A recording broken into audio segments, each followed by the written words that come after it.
ജീവിതം സൗഭാഗ്യ ജീവിതം കർത്താവിൻ കുഞ്ഞുങ്ങൾ ആനന്ദദായകം. ക്രിസ്തീയ ജീവിതം സൗഭാഗ്യ ജീവിതം കർത്താവിൻ കുഞ്ഞുങ്ങൾ ആനന്ദദായകം. കഷ്ടങ്ങൾ വന്നാലും ക്രിസ്തേശു നായകൻ കൂട്ടാളിയാണ്. കഷ്ടങ്ങൾ വന്നാലും ക്രിസ്തേശു നായകൻ കൂട്ടാളിയാണ്. ചിലരെയൊക്കെ കണ്ടിട്ട് നാം പറയാറുണ്ട് അവർ ഭാഗ്യമുള്ളവരാണെന്ന്. അങ്ങനെ ഭാഗ്യകരമായ അനുഭവം എല്ലാവർക്കും ഉണ്ടാകണം എന്നെല്ലാവരും ആഗ്രഹിക്കുന്നു. ഞങ്ങളുടെ നാട്ടിൽ ഒരാളിന് ഭാഗ്യവാൻ എന്നുള്ള പേര് തന്നെ ഉണ്ടായിരുന്നു. എല്ലാവരും ആഗ്രഹിക്കുന്നത് ഭാഗ്യകരമായ ജീവിതം നയിക്കണം എന്നുള്ളതത്രേ. എന്താണ് വാസ്തവത്തിൽ ഈ ഭാഗ്യകരമായ ജീവിതം? നമുക്കറിയാം, നമ്മുടെ നാട്ടിൽ ഭാഗ്യക്കുറിയുണ്ട്, ലോട്ടറി ടിക്കറ്റ്.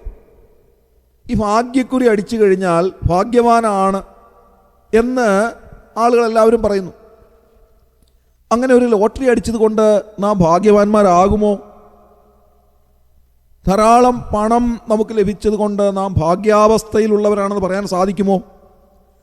ഒരിക്കലുമില്ല. കാരണം ലോട്ടറി അടിച്ച ധാരാളം പേര് വീണ്ടും ഒന്നുമില്ലാത്തവരായി, പാപ്പരായി തീർന്നിട്ടുണ്ട്. അതുകൊണ്ട് ഒരു ഭാഗ്യക്കുറി അടിച്ചത് കൊണ്ട് ഒരാളിന് ഭാഗ്യാവസ്ഥ ഉണ്ടാകണമെന്നില്ല. എന്താണ് യഥാർത്ഥത്തിലുള്ള ഭാഗ്യാവസ്ഥ? 144 സങ്കീർത്തനം 15 വാക്യത്തിൽ നാം വായിക്കുന്നത്, ഈ സ്ഥിതിയിലിരിക്കുന്ന ജനം ഭാഗ്യമുള്ളത്, യഹോവ ദൈവമായിരിക്കുന്ന ജനം ഭാഗ്യമുള്ളത് തന്നെ എന്നാണ്. എന്താണ് ഈ വാക്യത്തിൻ്റെ അർത്ഥം? ഈ സ്ഥിതിയിലിരിക്കുന്ന ജനം ഭാഗ്യമുള്ളത് ഏത് സ്ഥിതിയാണ്? ഇതേ സങ്കീർത്തനത്തിൻ്റെ 12 വാക്യം മുതൽ നാം വായിക്കുമ്പോൾ അവിടെ കാണാൻ സാധിക്കുന്നത് ഇങ്ങനെയാണ്: ഞങ്ങളുടെ പുത്രന്മാർ ബാല്യത്തിൽ തഴച്ചു വളരുന്ന തൈകൾ പോലെയും ഞങ്ങളുടെ പുത്രിമാർ അരമനയുടെ മാതിരിയായി കൊത്തിയ മൂലത്തൂണുകൾ പോലെയും ഇരിക്കട്ടെ. ഞങ്ങളുടെ കളപ്പുരകൾ വിവിധ ധാന്യം നൽകുവാൻ തക്കവണ്ണം നിറഞ്ഞിരിക്കട്ടെ. ഞങ്ങളുടെ ആടുകൾ ഞങ്ങളുടെ പുൽപ്പുറങ്ങളിൽ 1000-ആയും 10,000-ആയും പെറ്റുപെരുകട്ടെ. ഞങ്ങളുടെ കാളകൾ ചുമടു ചുമക്കട്ടെ. മതിൽ തകർക്കുന്നതും പടയ്ക്കു പുറപ്പെടുന്നതും ഞങ്ങളുടെ വീഥികളിൽ നിലവിളിയും ഇല്ലാതിരിക്കട്ടെ. ഈ സ്ഥിതിയിലിരിക്കുന്ന ജനം ഭാഗ്യമുള്ളത്, യഹോവ ദൈവമായിരിക്കുന്ന ജനം ഭാഗ്യമുള്ളത് തന്നെ. വളരെ ചിന്തനീയമായ ഒരു വേദഭാഗമാണിത്. എന്താണ് ജീവിതത്തിൻ്റെ ഭാഗ്യാവസ്ഥ എന്ന് വളരെ വിശദമായി ഈ സങ്കീർത്തനത്തിൽ ഈ ഭാഗത്ത് രേഖപ്പെടുത്തിയിരിക്കുന്നു. ദൈവദാസനായ ദാവീദ് രാജാവ് പറയുന്നത്, പണം ലഭിച്ചത് കൊണ്ട് ഭാഗ്യാവസ്ഥ ഉണ്ടാകണമെന്നില്ല എന്നുള്ളതത്രേ.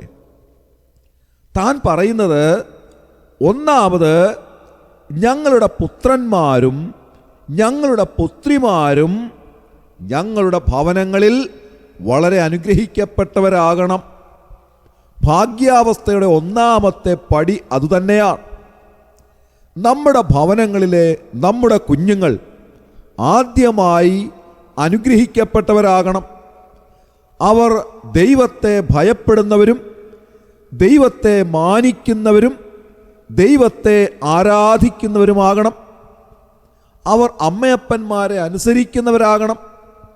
അങ്ങനെ ദൈവഭയത്തിലും ദൈവാശ്രയത്തിലും അനുസരണത്തിലും പഥ്യോപദേശത്തിലും വളർന്നു വരുന്ന മക്കൾ ഏതെല്ലാം ഭവനങ്ങളിലുണ്ടോ അവിടെയെല്ലാം അനുഗ്രഹമുണ്ട്, ഭാഗ്യാവസ്ഥയുണ്ട് എന്ന് ദൈവവചനം നമ്മെ പഠിപ്പിക്കുകയാണ്. എൻ്റെ പിതാവ് ദീർഘവർഷങ്ങൾ കുമ്പനാട് നോയൽ മെമ്മോറിയൽ ഹൈസ്കൂൾ അധ്യാപകനായിരുന്നു. ഇന്ന് അദ്ദേഹം നിത്യതയിൽ വിശ്രമിക്കുന്നു. CJ ചാക്കോ സാർ എന്നാണ് അദ്ദേഹം അറിയപ്പെട്ടിരുന്നത്. അദ്ദേഹം അധ്യാപകനായിരുന്ന സമയത്ത് തന്നെ സുവിശേഷ പ്രവർത്തകൻ കൂടെ ആയിരുന്നു, ഞങ്ങളുടെ സഭയുടെ ശുശ്രൂഷകനായിരുന്നു. ആ നിലകളിൽ അദ്ദേഹം ദൈവനാമത്തിനു വേണ്ടി അത്യധ്വാനം ചെയ്തതായൊരു വ്യക്തിയായിരുന്നു. കുഞ്ഞുങ്ങൾക്ക് വേണ്ടി വിശേഷാൽ പ്രാർത്ഥിക്കുന്നതായ സമയത്ത്, അവരെ പ്രതിഷ്ഠിക്കുന്ന സമയത്ത് ഒക്കെ അദ്ദേഹം ഉപയോഗിച്ചിരുന്ന 8 പദങ്ങൾ ഞാൻ ശ്രദ്ധിച്ചിട്ടുണ്ട്.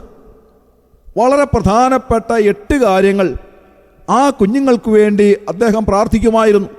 അതിങ്ങനെയാണ്: അവർ ബുദ്ധിയിലും ശക്തിയിലും ദീർഘായുസിലും ആരോഗ്യത്തിലും ദൈവഭയത്തിലും ദൈവാശ്രയത്തിലും അനുസരണത്തിലും പഥ്യോപദേശത്തിലും മുതിർന്നു വരുവാൻ ഇടയാകണമേ എന്ന് പ്രാർത്ഥിക്കുമായിരുന്നു.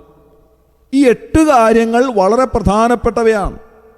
ബുദ്ധി ഉണ്ടാകണം, അവർക്ക് ശക്തി ഉണ്ടാകണം, അതേപോലെ തന്നെ ദീർഘായുസ്സും ആരോഗ്യവും ഉണ്ടാകണം, അതേപോലെ ദൈവഭയവും ദൈവാശ്രയവും അനുസരണവും പഥ്യോപദേശവും അവർക്ക് ലഭിക്കണം. നോക്കുക, വളരെ പ്രധാനപ്പെട്ടതായ കുഞ്ഞുങ്ങളുടെ ജീവിതത്തെ സംബന്ധിച്ചിടത്തോളം ആവശ്യമായിട്ടുള്ള 8 പ്രധാനപ്പെട്ട കാര്യങ്ങൾ ഇത് കുഞ്ഞുങ്ങൾക്കുണ്ടാവണം.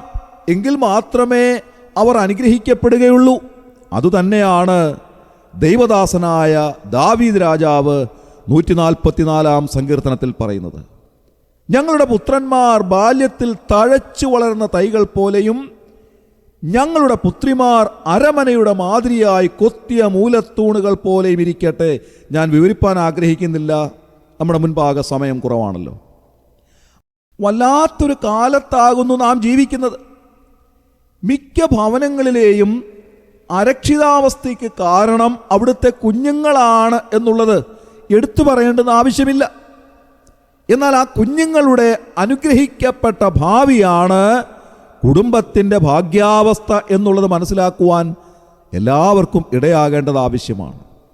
അടുത്ത വാക്യങ്ങളിൽ നാം കാണുന്നത്, ഞങ്ങളുടെ കളപ്പുരകൾ വിവിധ ധാന്യം നൽകുവാൻ തക്കവണ്ണം നിറഞ്ഞിരിക്കട്ടെ.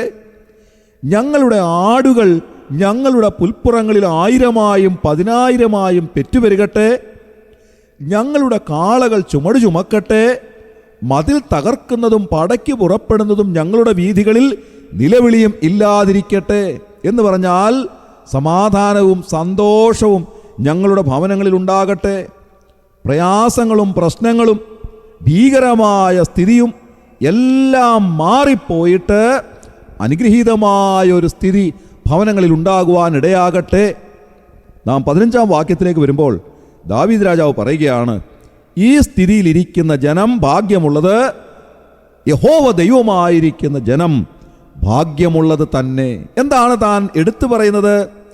മുകളിൽ പറഞ്ഞിരിക്കുന്നതായ ഈ സ്ഥിതിവിശേഷങ്ങൾ ഭവനങ്ങളിൽ ഉണ്ടാകണമെങ്കിൽ ഏറ്റവും കാതലായ സത്യമെന്ന് പറയുന്നത് യഹോവ ദൈവമായിരിക്കണം എന്നുള്ളത് തന്നെയാണ്.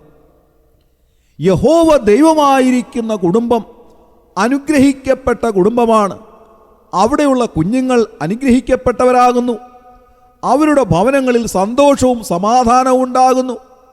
നാം വായിക്കുന്നത് പോലെ നീതിമാന്മാരുടെ കൂടാരങ്ങളിൽ ഉല്ലാസത്തിൻ്റെയും ജയത്തിൻ്റെയും ഘോഷങ്ങളുണ്ട് എന്നുള്ളതത്രേ.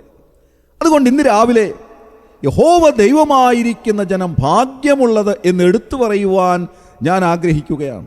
നമ്മുടെയൊക്കെ ഭവനങ്ങളെ ദൈവം ആ നിലയിൽ അനുഗ്രഹിക്കുവാനിടയാകട്ടെ. ഓരോ ദിവസവും നാം കണ്ടുകൊണ്ടിരിക്കുന്നതായ വാർത്തകളിലൂടെ മനസ്സിലാക്കാൻ സാധിക്കുന്നത് എന്താണ്? തകർന്നു പോയിക്കൊണ്ടിരിക്കുന്നതായ ഒരു യുവതലമുറയാണ്. വഴിതെറ്റിപ്പോകുന്ന കുട്ടികൾ, മദ്യത്തിനും മയക്കുമരുന്നിനും അടിമകളായിരിക്കുന്ന കുട്ടികൾ, ഏതൊരു അതിക്രമവും ചെയ്യുന്നതിന് യാതൊരു മടിയുമില്ലാത്ത ഒരു തലമുറ വളർന്നു വരുന്നത് നാം കാണുന്നു. അതുകൊണ്ട് കുടുംബങ്ങളുടെ ഭാഗ്യാവസ്ഥ ഇല്ലാതെയായി പോകുന്നു.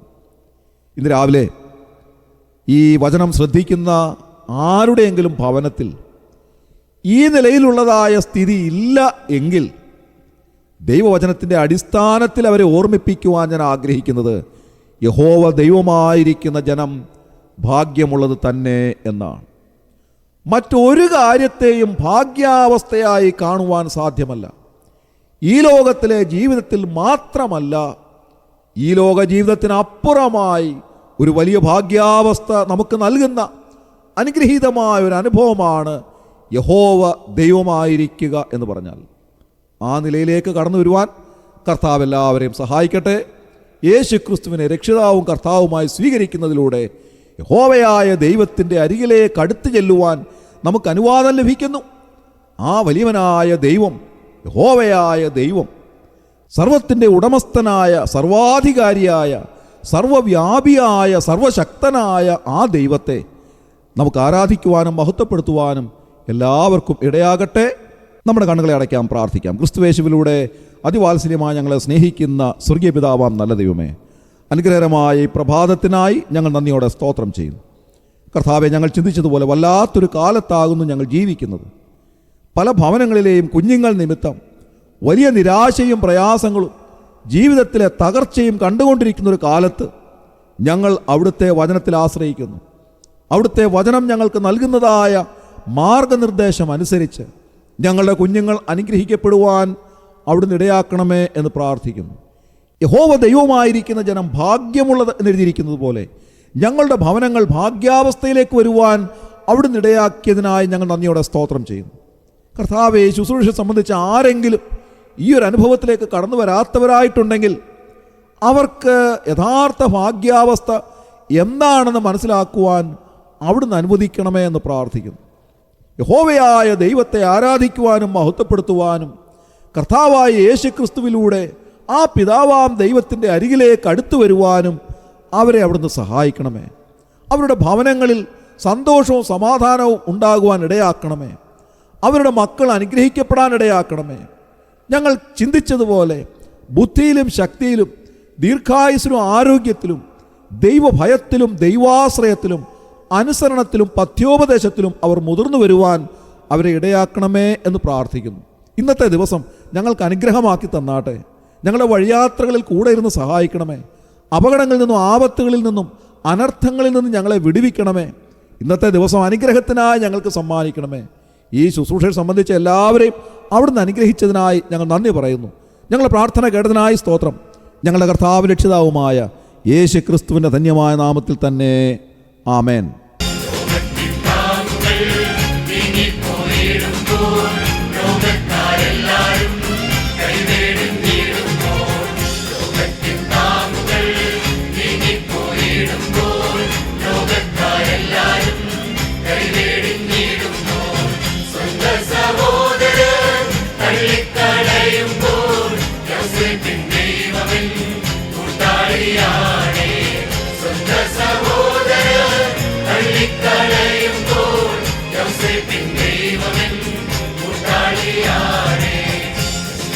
ജീവിതം സൗഭാഗ്യ ജീവിതം കർത്താവിൻ കുഞ്ഞുങ്ങൾ ആനന്ദദായകം.